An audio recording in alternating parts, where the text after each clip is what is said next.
नमस्कार दोस्तों, स्वागत है आप सभी का आपके अपने यूट्यूब चैनल पे। तो यहाँ पे पेटीएम की बात करेंगे इस वीडियो में। और पेटीएम में क्या चल रहा है, एक पॉजिटिव न्यूज़ है और एक नेगेटिव न्यूज़ है। तो अगर हम आज स्टॉक देखें तो ऑलरेडी 10% डाउन है। तो इसके पीछे का कारण क्या है, इसको भी जानेंगे, लेकिन सबसे पहले चार्ट पे चेकअप कर लेते हैं। तो देखिए, आईपीओ के समय से इसका हाइप बनाया जा रहा था। सबसे बड़ा आईपीओ था एलआईसी, इसके बाद में आया। उसके बाद जब इनके एक टॉप मैनेजमेंट इंटरव्यू दे रहे थे तो उन्होंने कहा था कि 2025 पे तो हमने बहुत ही रीज़नेबल रेट रखा है, इसके आगे भी हम चाहते तो रख सकते थे। रिटेल इन्वेस्टर्स के लिए हम इतना रखते हैं मार्जिन। मतलब इससे बड़ा मजाक क्या होगा दोस्तों। यहाँ पे ये कंपनी का धंधा कुछ नहीं है, लेकिन यहाँ पे ये 2025 पे भाव लगा के कह रहे थे कि हम इससे भी ज़्यादा रख सकते थे। अब का सीन अलग है, हालांकि अभी आगे हम लोग डिस्कस करेंगे। तो 2025 से ये देख सकते हैं आईपीओ के बाद से लगातार गिरावट हो गई है यहाँ पे। और रिकवरी की कोशिश हुई थी अगले दिन, लेकिन वो भी पूरा सेल ऑफ हो गया था। तो अब क्या हो रहा है यहाँ पे, जो लोग यहाँ पे बेच रहे थे, अभी भी लोग यहाँ पे अब बड़े इन्वेस्टर्स बेच रहे हैं। यहाँ पे सॉफ्ट बैंक, जो कि इनका बहुत पहले से इन्वेस्टर है, ये आज स्टेक यहाँ पे बेचा है इसने। देखने वाली बात होगी खरीदा कौन है, यहाँ पे बाद में इससे रिलेटेड न्यूज़ आएगी। लेकिन सॉफ्ट बैंक, जो कि बहुत पहले से कंपनी में इन्वेस्टेड था, उसने यहाँ पे शेयर्स की सेल की है। तो उनको ऑलरेडी इतने मौके मिल रहे थे निकलने के। लेकिन इससे एक चीज़ और पता चलता है कि रिटेल इन्वेस्टर्स अकेला नहीं है यहाँ पे। यहाँ पे बड़े बड़े इंस्टीट्यूशंस भी ट्रैप होते हैं कंपनियों में। तो अगर हम बात करें यहाँ पे दोस्तों पेटीएम की, तो जब लगातार गिरावट हो रही थी तो यहाँ पे एक लो लगा था। यहाँ पे अगर हम देखें तो 510 के अराउंड, तो 510 का लो अभी भी मेंटेन किया गया है। आज का अगर देखें 10% की गिरावट के बाद इसका आज का लो अगर हम देखें तो हाई देख सकते हैं 565 है और लो 535 है, 535। तो 510 अभी भी तोड़ा नहीं है। तो लोग उम्मीद करेंगे कि रिस्पेक्ट करे 510 को, इसके नीचे ना जाए। और यहाँ पे आज का वॉल्यूम अगर आप देखेंगे तो यहाँ पे 5 करोड़ 72 लाख यहाँ पे टोटल शेयर जो हैं ट्रेड हुए हैं। कंपनी का पैटर्न अगर हम देखें तो एक भयंकर गिरावट, उसका एक कंसोलिडेशन, अगर हम ऐसा बनाना चाहें बॉक्स, नीचे के साइड में 510 और ऊपर के साइड में ये 800 को भी छू के आ चुका है। हालांकि धीरे धीरे ये नैरो हो रहा है बॉक्स, लेकिन इस बॉक्स को आप यहाँ पे नज़र बना सकते हैं। यहाँ पे इस तरह और भी यहाँ पे पैटर्न बना सकते हैं। तो बॉक्स के आइदर साइड ऊपर या फिर नीचे यहाँ पे ब्रेकडाउन या ब्रेकआउट जैसा सीनारियो यहाँ पे बन सकता है। लेकिन मुझे क्या उम्मीद है कि ये स्टेबल होगा। यहाँ पे एक हद तक यहाँ पे गिरावट ठीक है। ऐसा भी नहीं कि कंपनी बिल्कुल ही खाली कुछ नहीं करती, एक हद तक यहाँ पे गिरावट सही है। उसके बाद तो यहाँ पे स्टेबल होगा, उसके कंपनी अच्छा करेगी, प्रॉफिट की तरफ जाएगी।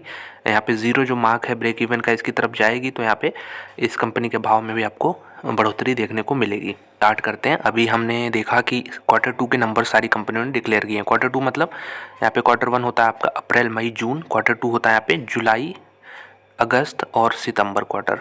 तो यहाँ पे अक्टूबर से रिलेटेड कुछ डेटा कंपनी के यहाँ पे जो सीईओ हैं विजय शेखर शर्मा जी, इन्होंने यहाँ पे रखा है सामने। तो अक्टूबर का डेटा हम लोग देखते हैं कंपनी कैसा कर रही है। तो टोटल नंबर ऑफ लोन्स कितना बांटा है इन्होंने, 34 लाख लोन। साइज़ देखिएगा आप इनका, 34 लाख लोन। यहाँ पे इसकी वैल्यू कितनी है, जो 34 लाख लोन बांटे गए हैं इसकी वैल्यू कितनी है। हालांकि बैंक होता तो बहुत बड़ा अमाउंट होता है, लेकिन ये छोटे छोटे टिकट साइज़ के होते। तो यहाँ पे 3056 करोड़ के टोटल लोन कंपनी ने बांटे हैं। हालांकि ये डायरेक्ट नहीं बांटते हैं, एक आप मीडिएटर की तरह कह सकते हैं काम करते हैं। मर्चेंट पेमेंट वॉल्यूम, जो कि मर्चेंट्स यूज़ करते हैं यहाँ पे दुकानदारों पे यहाँ पे, तो इसकी टोटल वैल्यू है यहाँ पे 1,18,000 करोड़ रुपीज़। तो ये सारे फिगर फैंसी हैं, काफ़ी बड़े हैं। अब 1,18,000 करोड़ का यहाँ पे अगर सिर्फ वॉल्यूम है, वॉल्यूम मतलब टोटल ट्रांजैक्शन, टोटल अमाउंट, लेकिन उससे कंपनी को कितना मिल रहा है, ये हमारा क्वेश्चन होना चाहिए। इसमें देख सकते हैं कितना ज़बरदस्त ग्रोथ है सारी नंबर्स में। मंथली ट्रांजैक्शन यूज़र्स, तो कितने यूज़र हैं यहाँ पे, 8,40,00,000 यूज़र महीने में, अक्टूबर महीने में इसको यूज़ किए हैं। तो ऐसा भी नहीं कि कंपनी के यूज़र्स कम हो रहे हैं, इसमें भी 33% का ग्रोथ है। मर्चेंट सब्सक्रिप्शंस, तो पेमेंट डिवाइसेस कितनी है यहाँ पे, जो कि मर्चेंट सब्सक्रिप्शन यूज़ करते हैं यहाँ पे 51 लाख हैं। तो इसमें भी बढ़ोतरी देखने को मिली है लगभग 3 लाख की। तो ये सारे नंबर्स जो है माइंड ब्लोइंग है।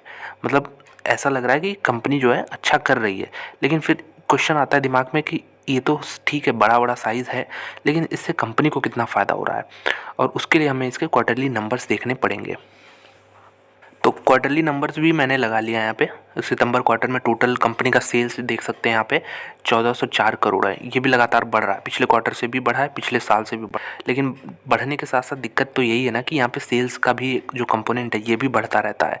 तो इसकी वजह से प्रॉफिटेबिलिटी लगता है कि अब आएगा। यहाँ पे एक टाइमलाइन कोई फिक्स नहीं है। अगर एक अनुमान से चलें कि धीरे धीरे प्रॉफिट कम, यहाँ पे लॉस कम हो रहे हैं, तो अब तक यहाँ प्रॉफिट पहुँच जाएगी। लेकिन फिर से वही होता है कि लॉसेस बढ़ जाते हैं, एक्सपेंसेस कंपनी के बढ़ जाते हैं। पिछले साल 442 करोड़ का यहाँ पे लॉस था, इस क्वार्टर में 570 है, जो कि इन्होंने कम किया है। पिछले 3-4 क्वार्टर से देखेंगे यहाँ पे 790, 700, 632, 570। तो क्वार्टर 3 में हम लोग उम्मीद करेंगे इसी रन रेट से ही कंपनी चलती रहे, तो अगले क्वार्टर में 500 का यहाँ पे नुकसान करे, उसके बाद अगले क्वार्टर में यहाँ पे 430 करे। इसी तरह से चलते जाए तो एक बार तो ब्रेक इवन के पास पहुँचेगी ही। तो ये तो उम्मीद है, लेकिन कंपनी कैसा करती है आपके सामने ही आएगा यहाँ पे क्वार्टर 3 का। और यहाँ पे ईपीएस देख सकते हैं नेगेटिव है। तो यहाँ पे हम क्या कहें, इसे एक मिक्स टाइप का यहाँ पे प्ले हो सकता है ये। इससे मैं बहुत बताऊं तो 100 अच्छी कंपनियां अवेलेबल हैं, लेकिन जो लोग रिस्क लेते हैं उनके लिए ये काउंटर हो सकता है आगे काम करे। क्योंकि इतनी गिरावट के बाद दोस्तों यहाँ पे इसमें अगर फंडामेंटल्स भी कंपनी के देखें, यहाँ पे ये देखिए कंपनी के टोटल एसेट्स कितने हैं, 16,000 करोड़। मार्केट कैप अभी 35,000 करोड़ का है, तो मतलब डबल है यहाँ पे मार्केट कैप। यहाँ पे इस समय डबल है, बहुत गिरावट के बाद है। यहाँ पे रिजर्व 13,000 करोड़ की, कैश बैलेंस यहाँ पे 4700 करोड़ का है। तो ठीक है, नेगेटिव चीज़ें बहुत बोली गई हैं, लेकिन अब एक ऐसा प्राइस आता है जहाँ पे थोड़ी बहुत यहाँ पे पॉजिटिविटी दिखानी चाहिए। तो आज की गिरावट की बात करते हैं, बहुत लोग इंटरेस्टेड होंगे फिर आज क्यों गिराई है। बैंक ने, जैसा मैंने पहले बताया था, यहाँ पे $215 मिलियन के यहाँ पे शेयर जो हैं बेचे हैं। और ऑलरेडी अगर हम देखें तो 90,000 करोड़ का यहाँ पे मार्केट कैप इरोड हो चुका है ऊपर से। 90,000 करोड़ मायने रखता है ये। तो ये चीज़ हमें सीख देती है, कोई भी कंपनी जो है डाउन ट्रेंड में तो पहली बात खरीदे नहीं। यहाँ पे डाउन ट्रेंड का मतलब क्या है, 200 दिनों का एक्सपोनेंशियल मूविंग एवरेज लगाइए, उसके नीचे अगर स्टॉक ट्रेड करता है तो उसको टाटा बाय बाय करिए, मतलब उसमें फ्रेश एंट्री मत लीजिए। और जो लोग ऑलरेडी खरीद के बैठे हैं उनको भी यहाँ पे, अगर कंपनी की फंडामेंटल सॉलिड है तो देखिए इतनी गिरावट तो आएगी नहीं कभी कि 200 डीएमए के नीचे ही चलता रहे यहाँ पे। तो जो फंडामेंटल सॉलिड कंपनियाँ हैं यहाँ पे, फंडामेंटल जिनके अच्छे हैं, उनमें एसआईपी लोग करते हैं, लेकिन उसमें एक भरोसा रहता है कि प्रॉफिटेबिलिटी यहाँ पे कंपनी का मैनेजमेंट हम सुनते हैं, कॉल सुनते हैं, तो ये सब पता रहता है कि यहाँ पे ये टेम्प्रोरी है। लेकिन यहाँ पे पेटीएम में हमें शुरुआत से पता था कि बहुत भारी भरकम लॉस वाली कंपनी है। तो यहाँ पे जो भी लिया उसके बाद दूसरी गलती तो ये ना करे कि यहाँ पे एवरेज करने का।